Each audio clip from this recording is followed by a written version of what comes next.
DD news पर आप देख रहे हैं इस वक्त। और जैसा कि ब्रेक पर जाने से पहले हमने बताया था कि अब करेंगे खास मेहमानों के साथ खास चर्चा, और वो चर्चा होगी कब्जे वाली सियासी मोर्चे की, जो बांधा जा रहा है मोर्चा सड़क पर। एक बार फिर से सीए को याद कीजिए, उस समय भी किया गया था। तो कब्जे वाली सियासी मोर्चा, वक्फ संशोधन बिल जेपीसी की लंबी चर्चा के बाद अब लोकसभा में पेश किया जा रहा है। आज की बैठक में संसदीय कार्य मंत्री किरेन रिजिजू ने बताया कि फिलहाल इस पर कल 8 घंटे की चर्चा होनी है। संसदीय कार्य मंत्री का दावा है कि इस बिल को लेकर काफी चर्चा पहले भी हुई है और सभी स्टेक होल्डर्स यानी जितने भी भागीदार हैं इसमें, उनकी बातें सुनी गई है। इस बिल के समर्थन में और विरोध में भी और भी चर्चा होनी है। दोनों सदनों में जब बिल आएगा चर्चा तो होगी, लेकिन जिन्हें सिर्फ सियासत करनी है वो इस बिल को लेकर जोर आजमाइश की राजनीति कर रहे हैं। सवाल यह है कि इसी तरह के आंदोलन कभी सीए को लेकर किया गया था और डराया गया था कि नागरिकता खत्म हो जाएगी। अब कुछ मुस्लिम एनजीओ और मौलाना फिर से जमीन छिन जाने का डर दिखा रहे हैं और मुस्लिम समाज को गुमराह करने पर आमादा है।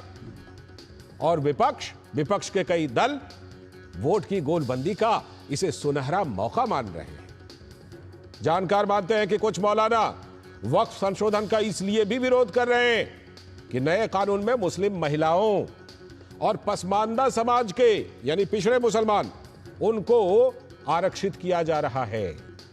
लेकिन यह बराबरी कब्जे वाली सियासत को भला मंजूर कैसे हो सकती है? वक्फ के 9.5 लाख हेक्टेयर जमीन पर जिन उच्च वर्ग के मुस्लिम नेताओं का कब्जा है, वो किसी भी सूरत में ना तो इसमें बदलाव चाहते हैं और ना ही कोई पारदर्शिता। आखिर ओवैसी साहब, असदुद्दीन ओवैसी को इस बिल से क्या दिक्कत है? यह हैदराबाद के लोगों से पूछा जा सकता है। इन सब के बीच केरल के कैथोलिक बिशप कॉन्फ्रेंस वक्फ कानून में संशोधन चाहती है ताकि ईसाइयों की जमीन से वक्फ का अवैध कब्जा खत्म हो।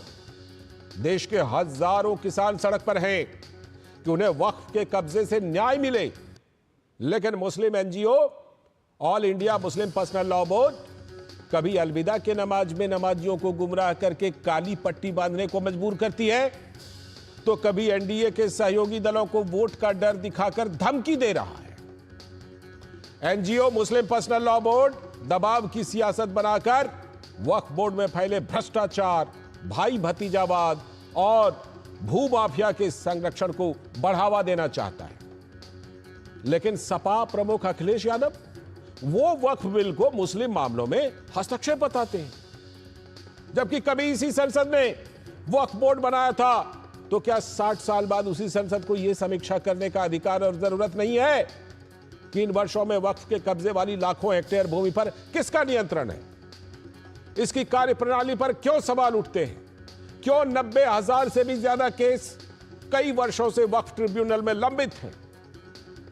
इन्हीं सब के लिए अजमेर दरगाह के प्रमुख सैयद नसरुद्दीन चिश्ती क्षेत्रवासियों की बड़ी बड़ी तकरीरें करके वो कह रहे हैं कि मुसलमानों को डराया जा रहा है। उन्होंने कहा कि सरकार के प्रयास को समर्थन देने की जरूरत है जिससे वक्फ समावेशी हो सके। जाहिर है, अगर इन वर्षों में वक्फ ने गरीब मुसलमानों और पसमानदा के लिए कुछ भी किया होता तो माना जाता कि यह एक अच्छी संस्था है, लेकिन कुछ नहीं किया है, तब तो फिर यह एक रियल एस्टेट संस्था है जिसे कुछ जमातों ने सत्ता की सीढ़ी बना लिया उस पर कब्जा करके। ये तमाम वक्फ बोर्ड को लेकर के जो बातें आ रही हैं, जरा पहले उन बातों को हम सुनवाते हैं आपको। वक्फ बोर्ड के खिलाफ हैं हम लोग। इसलिए खिलाफ हैं क्योंकि भारतीय जनता पार्टी हर जगह हस्तक्षेप करना चाहती है। भारतीय जनता पार्टी हर जगह अपना कंट्रोल चाहती है। ये भारतीय जनता पार्टी किससे क्या कहलवा दे, किससे क्या करवा दे, ये भारतीय जनता पार्टी का कमाल है। केंद्रीय अल्पसंख्यक मामलों के मंत्री किरेन रिजिजू ने क्या कुछ कहा इस पर, सुनिए। ये पूरा देश साथ में है। ये तो कुछ पॉलिटिकल पार्टी, कांग्रेस पार्टी और कुछ लोग दबाव में वोट बैंक राजनीति की वजह से विरोध करने का नाटक कर रहे हैं। अब देखिए, पूरे चर्च काउंसिल, हिंदुस्तान के अंदर में जितना चर्च काउंसिल है, ईसाई कम्युनिटी, क्रिश्चियन कम्युनिटी खुल करके समर्थन कर रहे हैं। हिंदू में, बौद्ध में, सिख में और मुसलमानों में मेजॉरिटी लोग इसको समर्थन कर रहे हैं। वहीं सरकार की सहयोगी टीडीपी के नेता प्रेम कुमार जैन, अभी हमने आपको बताया कि किस तरह सहयोगियों को ये मौलाना, कट्टरपंथी मौलाना घेरने की कोशिश कर रहे हैं। प्रेम कुमार जैन ने समर्थन किया संशोधन का। मुसलमानों के हित में अगर संशोधन बिल आता है तो निसंदेह हमारी पार्टी उसका समर्थन भी करेगी। ये भी मैं बता दूं कि माननीय चंद्रबाबू नायडू साहब ने हर समय संशोधन बिल के ऊपर अपनी राय भी रखी है और उन राय पे विचार विमर्श करके संभवतः उसको लागू भी किया जाएगा। चंद्रबाबू नायडू साहब ने ऑलरेडी ये कहा है कि हम मुसलमानों की हर हित की रक्षा करेंगे। बार बार उन्होंने कहा है कि हिंदू और मुस्लिम मेरी दो आंखों की तरह हैं, मैं किसी भी आंखों के साथ अन्याय नहीं कर सकता। इसी प्रकार हम मुस्लिम समाज के हर हित की रक्षा करेंगे। और इस मामले पर जो संयुक्त संसदीय समिति बनी थी जेपीसी, उसके चेयरमैन जगदंबिका पाल, जिन्होंने कई बैठकें की, उन्होंने अखिलेश यादव को सलाह दी है कि जरा पहले बिल को पढ़ तो लीजिए कि क्या प्रस्ताव है। अखिलेश यादव हमारी रिपोर्ट पढ़ ले, 428 पेज की रिपोर्ट है, हमने 14 अमेंडमेंट्स किया है। कौन सा ऐसा क्लॉज है, कौन सा अमेंडमेंट है जो अखिलेश यादव हो, कांग्रेस पार्टी हो या कोई भी, कि वो वक्फ के बिल को वक्फ की प्रॉपर्टी की बेहतरी के लिए हो और उसके ट्रांसपेरेंसी के लिए है, उसका फायदा गरीब, पसमानदा, आम मुसलमान को मिल सके, खवातीन, बच्चों को मिल सके, कहीं तो बताएं कि उससे कोई नुकसान है। और जैसा कि हमने बताया कि अंदर से भी कई मौलाना संशोधन का समर्थन कर रहे हैं। अजमेर दरगाह शरीफ के नसीरुद्दीन चिश्ती ने कहा कि इसके बहाने मुसलमानों को भड़काया जा रहा है, जबकि इस संशोधन का समर्थन किया जाना चाहिए। मैं तो पहले दिन से ही कह रहा हूं कि जो मिसलीड किया जा रहा है कम्युनिटी को इस बिल के नाम पे कि साहब दरगाहें छीन जाएंगी या हमारे मुस्लिम जो इदारे हैं दूसरे वो चले जाएंगे, तो ये बात तो सही नहीं है।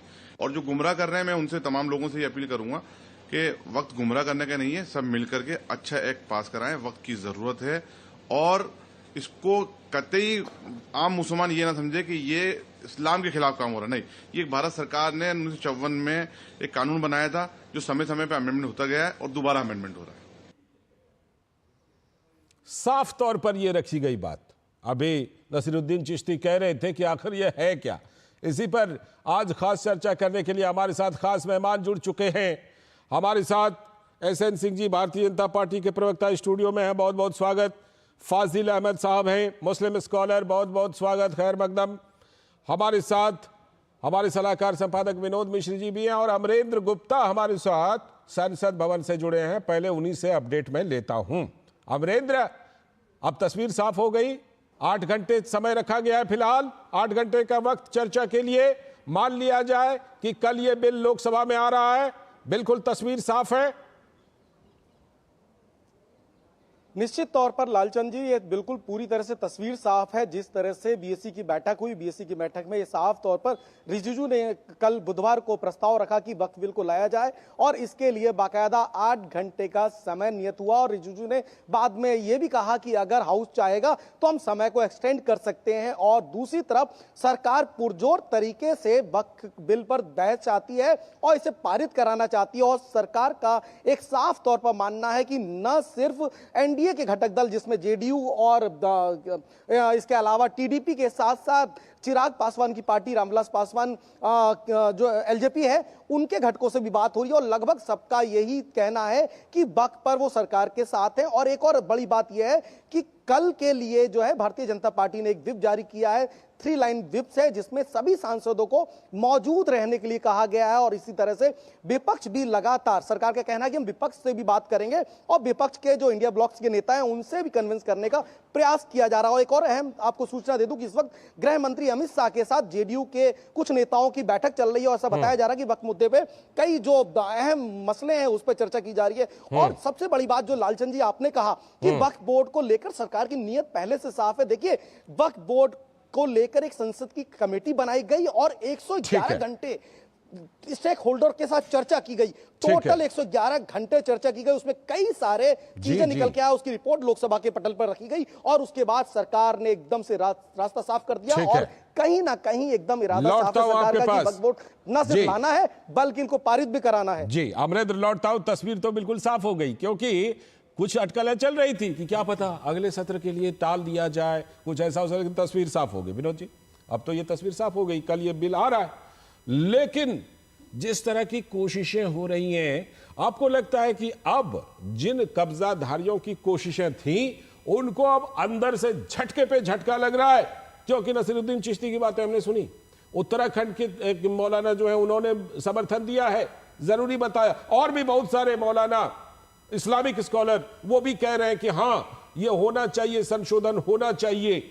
और जो चर्च है उसकी तरफ से तो केरल के नेताओं पर दबाव है ही। तो अब जो है सही तस्वीर लोगों के सामने आ रही है। विनोद जी। लाल जी, मैं अभी सुन रहा था जो जेपीसी के अध्यक्ष जगदम्बिका पाल हैं, वो ये बात कह रहे थे अखिलेश यादव के लिए कि 400 से ज़्यादा पन्नों की ये वक्फ की ये जेपीसी की रिपोर्ट है जो संसद पटल पे रखा गया है जी। लोकसभा में उसी संशोधन के साथ ये बिल आ रहा है।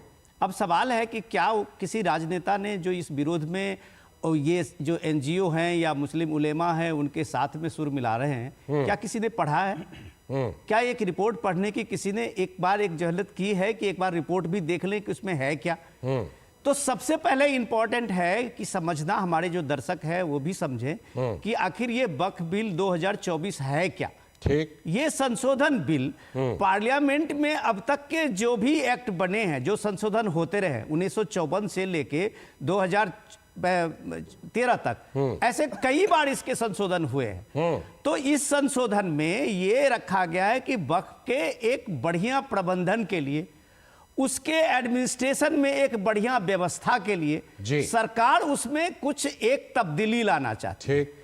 आप एक डिजिटल युग में हैं और एक डिजिटल युग में एक सरकार से एक बात की आकांक्षा तो लोगों की होगी कि भाई 9.5 लाख हेक्टेयर जमीन वाले इस वक्फ की देख रेख कौन कर रहा है? इसकी जमीनें, इसकी दस्तावेज, इसके कंप्लेन, इसके दावेदारी, इसकी ये जबरन कब्जाधारी, ये सारी शिकायतें जो है वो किस प्रक्रिया में होती है?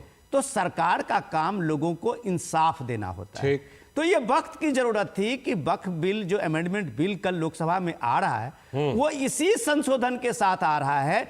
इसमें सिर्फ प्रबंधन को लेके है, इसमें सिर्फ वक्फ की जो कार्य प्रणाली है उसमें सुधार को लेके है। लेकिन जब ये उलेमा और जब ये मौलाना और ये एनजीओ टाइप के जो वक्फ ये मुस्लिम पर्सनल लॉ बोर्ड है, ये उसी तरह के गुमराह करने की कोशिश करते हैं कि जैसे सीए में नागरिकता छीन जाएगी और इस वक्फ के आने से जमीन छीन जाएगी, तो कम से कम ये बात तो वक्फ का नाम को बदनाम कर रहे हैं। बिल्कुल लाल जी, ये 1923 में अंग्रेजों के लाया गया कानून था जी। तो ये एक कॉलोनियल रूल जो कॉलोनियल एक्ट है उसी को 1954 में संशोधन किया गया।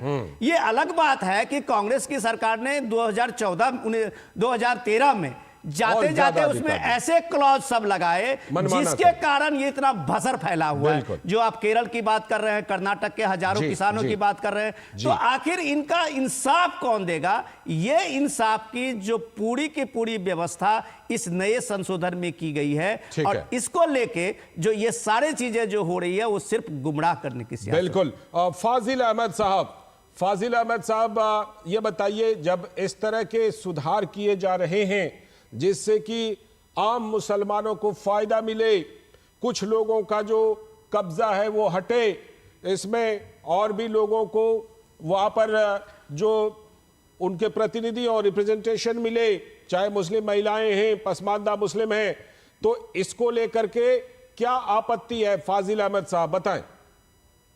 देखिए, मैं अभी भाजपा समर्थक विनोद मिश्रा जी को सुन रहा था, उन्होंने कई चीजें प्लांटेड थ्योरी, भाजपा समर्थक विनोद मिश्रा जी भाजपा के प्रवक्ता है सर यहाँ पे। नहीं, आप भाजपा के प्रवक्ता हैं साहब। बोलिए सर। मैं आपको ये कह करके बुला दूं, भाजपा विरोधी फाजिल अहमद साहब। प्रॉक्सी भी तो है ना, भारत विरोधी कई प्रॉक्सी हैं भाजपा के जो सामने नहीं आते हैं लेकिन पीठ पीछे भाजपा के लिए ही काम करते हैं। नहीं, उस हिसाब से तब तो हम आपको बोल सकते हैं, ऐसा कुछ नहीं है। मैं तो उस पर objection कर ही नहीं रहा सर्टिफिकेट हूं। नहीं बांटिए सर, दूसरी सर्टिफिकेट बात, नहीं बांटिए, मुद्दे पर बोलिए। इन्होंने कहा कि कब्जा छूट जाएगा। अरे सरकार अपनी जमीन से तो कब्जा छुड़ा ही नहीं पा रही। वक्फ बोर्ड पर बात कीजिए ना। लिमिटेशन एक्ट है, लिमिटेशन एक्ट के तहत जब तक आप सिविल राइट्स के लिमिटेशन एक्ट को समाप्त नहीं करेंगे तब तक आप किसी कब्जा कैसे छुड़ा देंगे। कनॉट प्लेस की दुकानें 60 रुपए महीना किराए पे हैं, हमारी दुकानें 120 रुपए महीना किराए पे हैं, तमाम सरकार की जगहें जो है 2 रुपया 3 रुपया किराए पे हैं। तो जब तक लिमिटेशन एक्ट रहेगा देश के अंदर, चाहे जमीन की वक्फ की कब्जा हो, हमारी कब्जा हो, आपकी कब्जा हो, सरकार की कब्जा हो, चाहे एचएन सिंह की कब्जा, वो छूटेगा नहीं। क्योंकि कब्जा छुड़ाने का एक लीगल प्रोसेस है, न्यायिक प्रोसेस है जो लिमिटेशन एक्ट से गवर्न होता है। नंबर 1 बात। दूसरी बात, इन्होंने कहा कि गरीब पसमंदा मुसलमान की बात किया। इस देश के अंदर जमींदारी उन्मूलन अधिनियम लागू हुआ। जमींदारी उन्मूलन अधिनियम लागू होने के बाद भी दलित को, ओबीसी को, आदिवासी को, पिछड़ी जाति के लोगों को जमीन कहाँ मिली? 1% भी जमीन इन लोगों के पास नहीं है। आप जब इतना बड़ा कानून बना के जमींदारी खत्म कर दी, जमीन कहाँ चली गई सब? क्यों नहीं मिली दलित को, आदिवासी को? 70 साल में आपने आदिवासी को जमीन नहीं दिया, दलित को नहीं दिया, पिछड़ा को नहीं दिया। तीसरी बात, जब आप इसीलिए संशोधन बिल ला नहीं दिया जाना चाहिए। मत सुनिए ना सर, आप भी परेशान हो जाते हैं।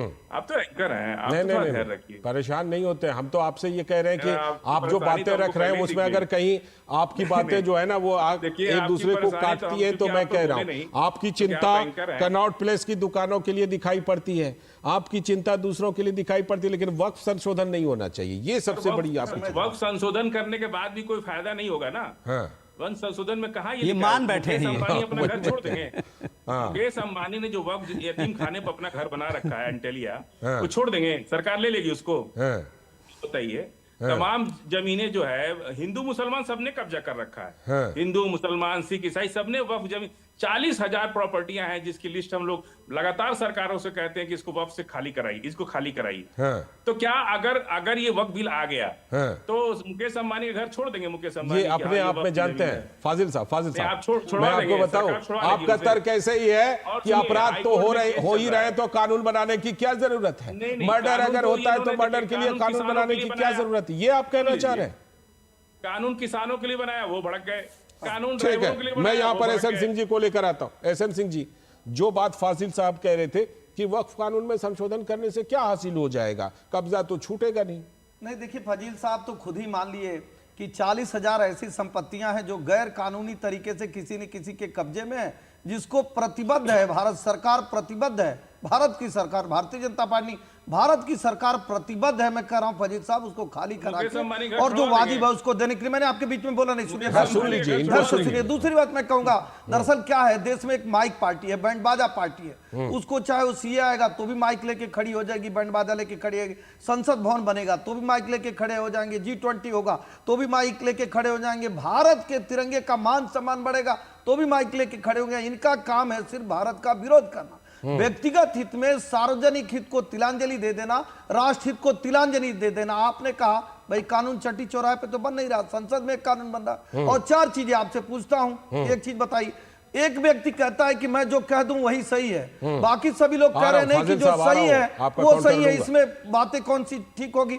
एक व्यक्ति कहता है कि नहीं, जो वक्त ट्रिब्यूनल है उसके अलावा आप कहीं जा ही नहीं सकते हैं। नया कानून कहता है कि नहीं आप हाई कोर्ट में जा सकते हैं, इसमें दिक्कत क्या है। एक कहता है कि नहीं इसमें महिलाएं आ ही नहीं सकती हैं। नया कानून कहता है भाई अगर कोई पिता मर गया, उसकी 2 ही पुत्री हैं और उसको अगर देना है अल्लाह को अपनी संपत्ति, उसमें चला गया तो क्या दिक्कत है। एक व्यक्ति कहता नहीं दूसरे धर्म के लोग आ नहीं सकते हैं। तो जब आप कर्नाटक से लेके तमिलनाडु होते, पश्चिम बंगाल होते, महाराष्ट्र होते, गुजरात, उत्तर प्रदेश, सब जगह दूसरे के धर्म की जमीन लेंगे और विवाद होगा तो दूसरे का धर्म वाला उसमें नहीं रहेगा तो कैसे अपनी बात को कहेगा। मुझे लगता है कि किस बात पर आपत्ति है फजील अहमद जरूर बताएंगे, लेकिन माइक पार्टी, बैंडबाजा पार्टी केवल ऐसे विरोध करने के लिए भारत का विरोध करेंगे, ठीक है। फाजिल साहब का काउंटर, उसके बाद विनोद जी। देखिए, एचएन सिंह जी ने बहुत अच्छी बात कही। लगता है कि 2014 से पहले ये भाजपा में नहीं थे, कहीं और थे, क्योंकि उनको पता होगा कि 70 जब से भाजपा बनी है कितना उन्होंने सड़क जाम किया, कितना आंदोलन किया, कितना माइक भैया मैं तो मुद्दे पर रही, हम तो पूछे आपसे कि आपत्ति किस बात पे है, आपत्ति किस बात पे है। दूरदर्शन पे जिम्मेदार चैनल है और भारत के बहुत सारे लोग देख रहे हैं, आप बताइए आपत्ति किस बात पे। हमने कहा ये चीज सही है, दूसरा कानून कह रहा है जो सही है वो सही, आप बताइए आपत्ति क्या है? हम कहते हैं कि नहीं आप ट्रिब्यूनल के अलावा कहीं जा नहीं सकते, दूसरा कह रहा है कि नहीं आप हाई कोर्ट जा सकते फाजिल हैं। साहब से यही तो पूछा था कि आपत्ति क्या है? आपत्ति क्या, बताइए ना आपत्ति क्या? सुन लीजिए, आपत्ति क्या है कि ये वक्फ बिल इन्होंने, देखिए ये केवल एक राजनीति करने का नहीं। अरे आप आपत्ति बताइए, इधर उधर गोल गोल मत घुमाइए। और क्या संशोधन पहले हुआ कि नहीं? हर समय संशोधन होता है, आगे भी संशोधन होगा, इसके बाद भी संशोधन होगा। एक बात और है फाजिल साहब, मैं एक बात जोड़ूं, जिस समय की एकदम जिसे कहते हैं बेशुमार हक दे दिए गए मनमाना करने का, उस समय तो बड़ा अच्छा लगा संशोधन, जिसे कहते हैं मीठा मीठा गप और कड़वा कड़वा थूथू वाली बात आप कर रहे हैं। विनोद जी को ला रहा हूं, विनोद जी को ला रहा हूं। फाजिल साहब मैं सुन लिया, विनोद जी, हाँ मैं भी सुन लिया आपका, और बड़ी देर से आप लोग बहस कर रहे थे। बीजेपी प्रवक्ता भी एस एन सिंह आपको बता रहे थे। आप सुनिए, आप एक मिनट सुन लीजिए। बहुत देर सुना आपको, आपने आते ही मुझे बीजेपी प्रवक्ता कहा है, आपने आते ही मुझ पे आरोप लगाया। आप एक मिनट सुन लीजिए, आप एक बार सुन लीजिए प्लीज। मैं आपका ये ज्ञान सुनने के लिए नहीं बैठा हूं, जो आपको मैं दावे के साथ कह सकता हूं कि आपने वक्फ बोर्ड अमेंडमेंट बिल को पढ़ा नहीं है, आपने नहीं पढ़ा है। एक बार पूछ लेते हैं फाजिल साहब, मैं आपको दावे के साथ कह सकता हूं कि सरकार के संशोधन बिल को आपने पढ़ा नहीं है। आप नहीं, आप इधर उधर मत भागिए। आपको मैं सवाल दे रहा हूं, आपको मैं सवाल दे रहा हूं, आपको मैं इधर उधर भागने नहीं दूंगा, नहीं भागने दूंगा आपको। मैं कह रहा हूं, मैं सवाल दे रहा हूं, आप सवाल पे आइए, सवाल पे आइए, आपको मैं नहीं भागने दूंगा। आप एक इंटेलेक्चुअल बनते हैं तो आपके पास कंटेंट होना चाहिए। आप मदरसे और मस्जिदों में के भाषण और इसको लेके टीवी चैनल पे बात करेंगे, मैं कितना ही मंजूर नहीं करूंगा। आप कंटेंट पे बात कीजिए, मैं आपको कंटेंट दे रहा हूं, आपको मैं कंटेंट की बात कर रहा हूं। 1900 आप 1 मिनट मौका दीजिए, आपको हमने मंच दिया है, तो इसका मतलब ये नहीं है कि आप कुछ भी तकरीर करके चले जाएं। यहां हम आपके इंटेलेक्चुअल डिबेट के लिए आपको बुलाया है, ध्यान रखिएगा। मैं आपसे गुजारिश कर रहा हूं, जब आपको एसएन सिंह पूछ रहे हैं कि आपत्ति क्या है इस वक्फ बिल में, तो आई बाई साई आप बता रहे हैं। आपको वक्फ अमेंडमेंट बिल आपने नहीं पढ़ा है, आप सिर्फ तकरीरें वाली जो चीज है उसको उठा के ला रहे हैं। बीजेपी के जरा एक मिनट सुन लीजिए, एक मिनट में बात आपको कर दीजिए, आप एक मिनट सुनिए। 1930 के 23 के इस कानून का, 1923 के ऐसे तो कुछ समझ में नहीं आएगा। आप एक मिनट सुनिए। अरे भैया इनका थोड़ी देर ऑडियो फाजिल साहब ये सोच के आए हैं कि डिटेल करेंगे, फिर बोलिएगा, पूरा मौका दूंगा। आप सुनिए, 1923 के देश के आजादी से पहले का लाया गया कानून, अगर आप इसको मानते हैं अंग्रेजों के लाया गया कानून वक्फ कानून है, जिसमें वक्फ मतलब अल्लाह का दिया हुआ दान को मैनेज करने के लिए, जो भी आप उसको बोर्ड के चेयरमैन को बताएं, मुतलबी बताएं, जो भी बताएं, आपका नाम है, ठीक है, उसके लिए व्यवस्था की गई थी। तो वो पाकिस्तान के डिवीजन के बाद, एक बार पूछिए इनको कि क्या पाकिस्तान में भी कोई वक्फ बोर्ड है? क्या कोई इस्लामिक कंट्री में कोई वक्फ बोर्ड है? नहीं है। तो आपने हिंदुस्तान के लिए आपको सहज लगा कि आपने इसको वक्फ बोर्ड, नेहरू जी की तरफ से इसको एक काउंसिल बनाया गया, इनाम दे दिया। आप उसके बाद उसमें लगातार संशोधन होते गए। आपका ये वक्फ जो है सीधे सीधे अल्लाह का दिया हुआ दान है। आप अंग्रेज के रूल से पहले से आप ये वक्फ का मतलब निकालते हैं, वक्फ का दिया हुआ जो एक बार दिया हुआ है वो वापस नहीं होता।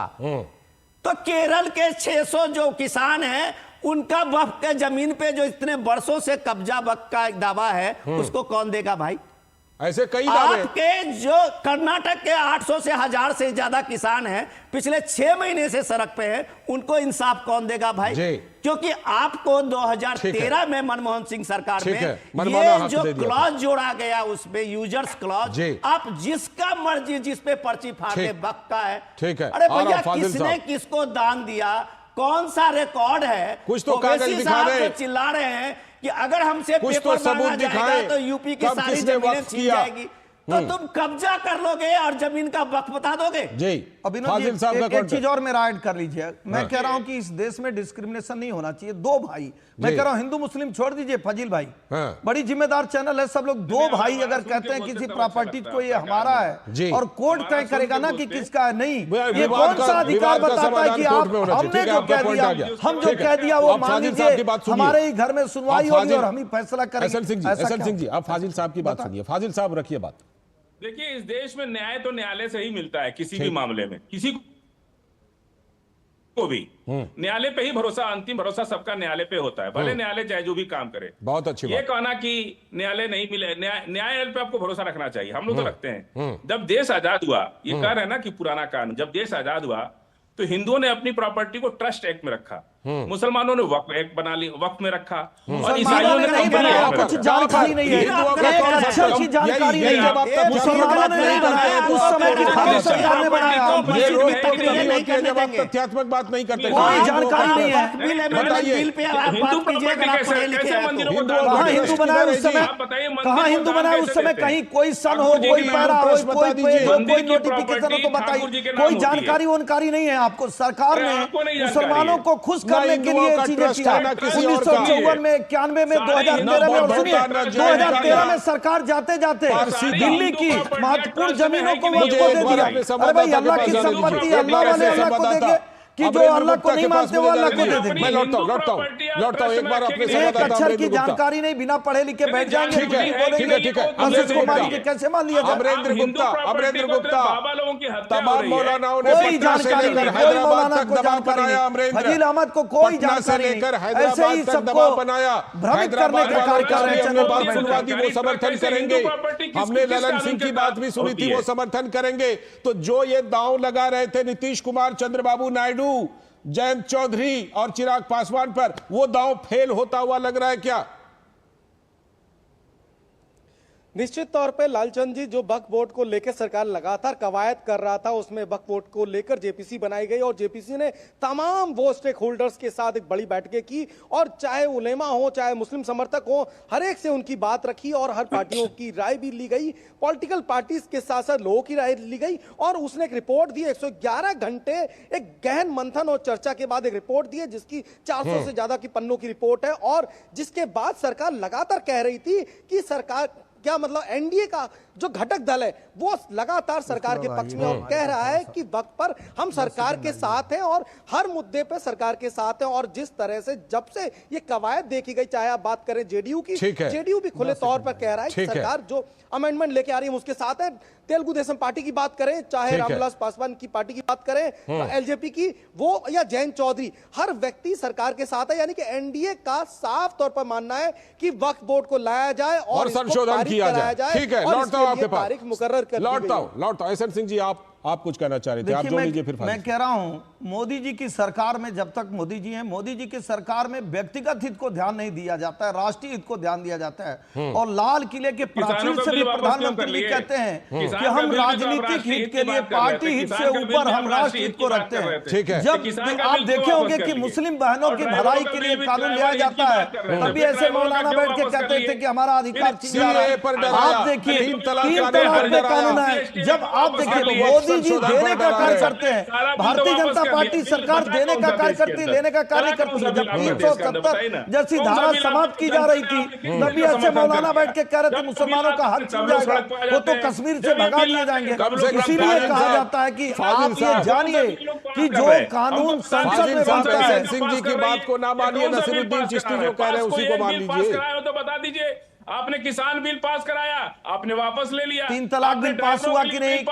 किस महिला मैं पूछ रहा हूं आपसे, फजील साहब आप लगातार बोल रहे हैं, दर्शक देख के हंस रहे हैं, दर्शक देख के हंस रहे हैं और वो मुस्लिम भाई भी हंस रहे हैं कि मुस्लिम भाइयों के तरफ से जो प्रतिनिधित्व करने गए हैं अपनी बात ही नहीं कर पा रहे हैं। भारत के हजारों लाखों करोड़ों मुसलमानों ने कहा जो वेलफेयर स्कीम है, जिसके नाते वक्फ बोर्ड बनाया गया, वो हमारा तो भला कर नहीं रही है। अगर उसमें महिलाएं आ जाती है, पसमानदा मुसलमान आ जाता है और उससे ज्यादा वेलफेयर स्कीमें चलती है तो दिक्कत आप बता नहीं पा रहे हैं। मुझे जरा सवाल उठा रहे हैं। विनोद जी को विनोद जी आगे का रास्ता क्या दिख रहा है? विनोद जी बिल्कुल आप आगे का रास्ता लगातार क्या दिख रहा है? बोलते रहिए, समय कम है, फाजिल समय साहब, कम एक बात का जवाब नहीं, फाजिल किसी चीज की साहब, जवाब मैं नहीं। लास्ट कमेंट दे रहा हूँ। बिल्कुल, फाजिल साहब, आप लोग एक गलतफहमी में हैं कि आपको लगा कि सुनिए, आप लोग एक गलतफहमी में हैं कि हम सीएए पे मुस्लिम महिलाओं और बाकी लोगों को सड़क पे खड़ा करके शाहीन बाग खड़ा करके हमने सरकार को झुका दिया। ठीक है, ये गलतफहमी अब दूर हो रही है। आज सीएए लागू है, ठीक है। इसीलिए मैं कह रहा हूँ कि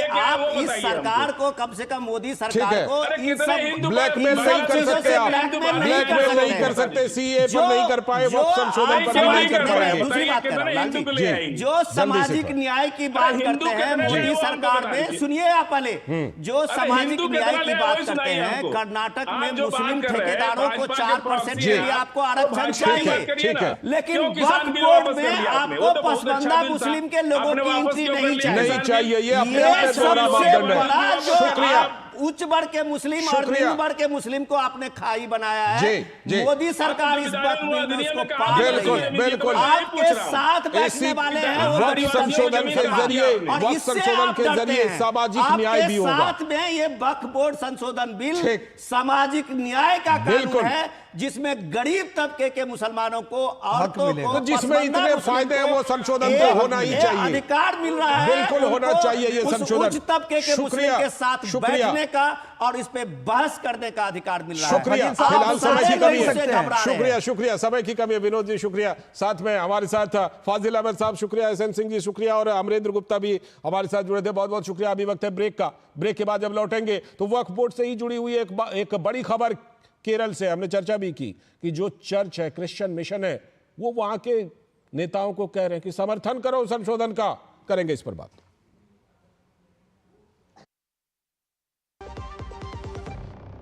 जब धरती चीर कर निकलता है लोहे का पत्थर और मिलता है मोंगिया के जोश से, फिर तपता है, पिघलता है और बनता है फौलाद। अब होता है सरिया सारी खूबियों के साथ। मोंगिया स्टील, मजबूत देश का मजबूत सरिया। जो लक्ष्य चुना था समझ आने लगा है। जीएलए यूनिवर्सिटी, उच्च लक्ष्य की निश्चित प्राप्ति।